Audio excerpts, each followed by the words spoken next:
Ingredients হচ্ছে emitter show করবে, emitter যন্ত্র প্লাস পাইপ আর গ্যাস সিলিন্ডার আর একটা রেঞ্জ। তো এবার দেখে নিই কীভাবে কি হচ্ছে।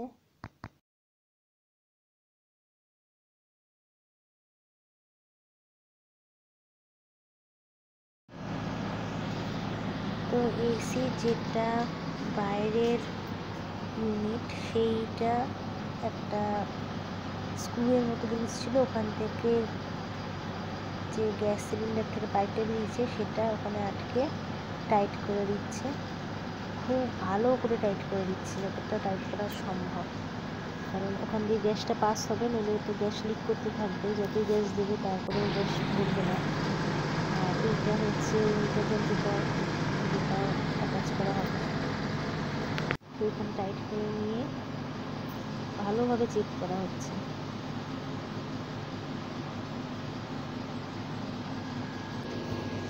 এবার সিলিন্ডারের সাথে ওই যে মিটারটা দেখালাম সেটাকেও অ্যাটাচ করে নেওয়া হলো, ওটা দিয়ে সম্ভবত চেক করা হয়। আমি যেটুকু বুঝলাম যে কতটা গ্যাস ভরবে ওইখানে কাঁটায় শো করলে তখন গ্যাসটা অফ করে দেওয়া হবে। এবার ওই গ্যাসের যে সুইচ, একটা স্কেলের মতো একটা লম্বা মতো জিনিস ছিল সেইটা অন করে দিয়েছে, আর এখান দিয়ে হাত দিয়ে দেখছে।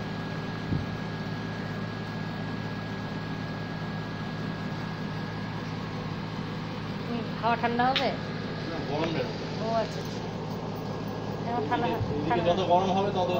হ্যাঁ হ্যাঁ সেটা তো এমনি গরম বেরোবে না। আমি ভাবছি এখন কি গ্যাসের জন্য মানে স্পেশাল কি হবে, গরমই গ্যাস দিলে বোধহয় ঠান্ডা বেরোয়।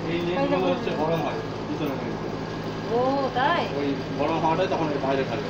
আচ্ছা আচ্ছা, তো এইগুলোতে হাত দিলে কি মানে শক লাগতে পারে নাকি? সব বলা যায় না, আর কেউ তো এমনি কেউ তো দেবে না, মানে কোনো কারণে হয়তো কিছু করতে গিয়ে ঝুল ঝাড়তে গিয়ে কি অবস্থায় দিলেও রিস্ক আছে, কিন্তু তখন তো বেশি বন্ধই থাকে। হ্যাঁ এটা বন্ধই থাকে, আমি তো বলছি অবস্থায় তো হাত দিয়ে দিই। হ্যাঁ না না মানে তবু আর কি, মানে যদি শুধু শক লাগবে তাহলে একবারে মানে এখান থেকে প্রাচীর তুলে দেবো পারলে।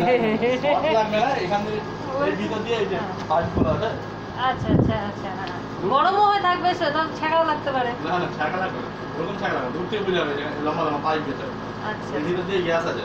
আচ্ছা মানে গুতা কেউ না মারে। আচ্ছা আচ্ছা, না না সেগুলো তো ব্যাপার না, এমনি আসলে অনেক সময় যদি টাচ ফাচ লেগে যায় ওই জিজ্ঞেস করলাম, এগুলো হাত দেবে না, সবাইকে বলে দেবো। এক জানা থাকলে এখানে ক্ষতি না হয় দেখতে হবে।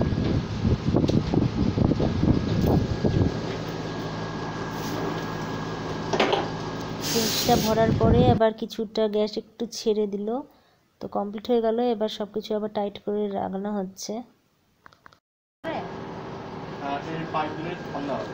আচ্ছা না জল পড়ছে যেটা দিয়ে মনে হচ্ছে এইগুলো ঘামছে, ঘামা জলগুলো পড়ছে, মানে ওটা পাইপ দিয়ে ঠান্ডা হচ্ছে। আচ্ছা এই পাইপ দিয়ে ঠান্ডা হচ্ছে, তো ভিতরে আছে ওই নেটটা। আচ্ছা নেট ঠান্ডা হচ্ছে বলে ফ্যানের উপরেও যদি বরফ রাখেন কিনা ঠান্ডা হওয়া বরফ সেরকম সিস্টেম। এটা এই দুটো পাইপ ঠান্ডা হচ্ছে তো। আচ্ছা আচ্ছা, মানে ভিতরে নেট আছে, নেটটাও ঠান্ডা হচ্ছে বলে হাওয়ার মাধ্যমে ঠান্ডা হবে। এই পাইপটা যে ঠান্ডা হচ্ছে, এই পাইপের ঠান্ডাটা ভিতরে চলে যাচ্ছে, ভিতর থেকে নেট দিয়ে বেরোচ্ছে ওই ঠান্ডাটাই, বা ফ্যান ট্যান কিছু আছে ভিতরে এটা দিয়ে। আচ্ছা এটা যেরকম গরম হাওয়া আছে, গরম হাওয়া আছে ভিতরে সেম জিনিসটা ঠান্ডা হচ্ছে বলে টেকনোলজি বুঝলাম আজকে, ঠান্ডা হাওয়া আছে ঠিকঠাক। ঠান্ডাটা হচ্ছে গ্যাসের মাধ্যমে, ওই জন্য গ্যাসটা মানে যত ব্যবহার হয় তত গ্যাসটা কমবে। এই গ্যাস কমতে কিরকম লাগে, মানে কত এক বছর কমে যায়? না না আমি বুঝতে পারবো, অটোমেটিক ঠান্ডা কমে যাবে। বা ঠান্ডাটা কম লাগবে না বেশিক্ষণ পর ঠান্ডা হবে? কম লাগবে, কম লাগবে। ইনভার্টার 2-3 মিনিট লেগেই যায় ঠান্ডা হতে, মানে প্রথমে যখন চালু করার পরে 3 মিনিট পরে এই মেশিনটা স্টার্ট হয়, 3 মিনিট পরে স্টার্ট নিল। আচ্ছা জেনে তো রাখা ভালো, এগুলো তো বুঝতে পারবো না, মোটামুটি নলেজটা বাড়লো একটু এটা এই ব্যাপারে। এত ওখানে তো এত কাছে ছিল না, ওই জন্য এত বুঝতে পারতাম না। যেখানে ওটা এ ছিল ওটা একটু ওখানে সাইডের দিকে না, অত ওদিকে যাওয়ার দরকার থাকতো না। ওই যে আজকে দেখলাম যেমন এখান দিয়ে জল পড়ছে বা কিছু, এটা আজকে দেখলাম। আগে জানতাম শুধু ওই পাইপটা দিয়ে জল পড়ে, এখন দেখছি ওইটা দিয়েও আছে। এটা ছিল ওই কোণায়, একদম কোণায় ছিল।